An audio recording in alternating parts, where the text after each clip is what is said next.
Good evening and thank you for joining us on 9japarrotTV News at 10. I am Balikis Ajoyo. Tonight, we bring you the major stories and happenings from the national stories and across the globe. Here are the headlines of the major story for July 22nd, 2026. Federal government reaffirms commitment to stronger diplomatic economic ties with Serbia. Senate advances Senator Sadiq Umar's bill to strengthen food medicine regulations. Nigeria's external reserves rise to $52.52 billion as CBN retains interest rates at 26.5%. On foreign news, Iran war cost US $37.5 billion, Pentagon says.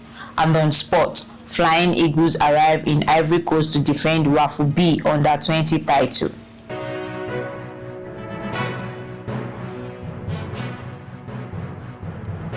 Now the news in details. The federal government has reaffirmed its commitment to strengthening Nigeria's long-standing diplomatic and economic relationship with the Republic of Serbia as part of efforts to expand international cooperation and to attract greater investment into the country. The assurance was given by the Secretary to the Government of the Federation, SGF, Senator George Akume, during a courtesy visit by the Serbian ambassador to Nigeria, Jugoslav Vukadinovic, as the SGF's office in Abuja. Senator Akume described the relationship between Nigeria and Serbia as one built on mutual respect, shared interest, and decades of diplomatic cooperation.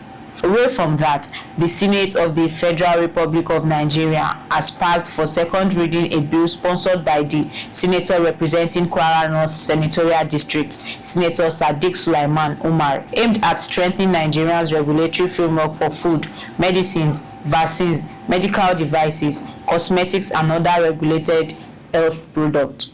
The proposed legislation, titled A Bill for an Act to Repeal the Food, Drug and Related Products, seeks to modernize Nigeria's regulatory system in line with emerging global best practices while addressing the evolving challenges within the healthcare and pharmaceutical sectors. Leading the debate on the general principles of the bill, Senator Sadiq Umar observed that the existing law has become inadequate in addressing emerging public health challenges, technological advancements, and the increasing sophistication to counterfeit and substandard products.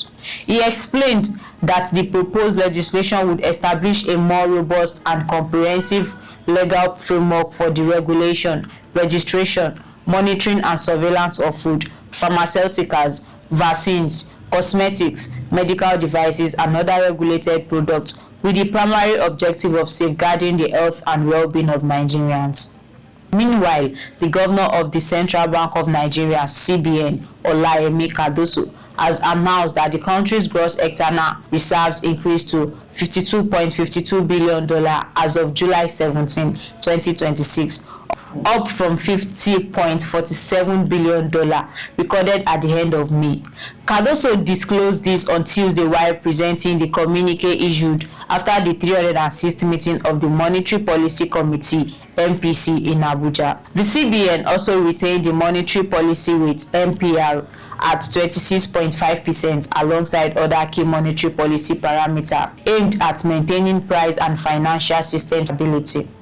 On the international scene, the United States has spent an estimated $37.5 billion on the ongoing war involving Iran. According to U.S. Defense Secretary Pete Hegseth disclosed the figure on Tuesday while testifying before the Senate Appropriation Committee, where it defended the Pentagon's request for approximately $67 billion in supplemental funding.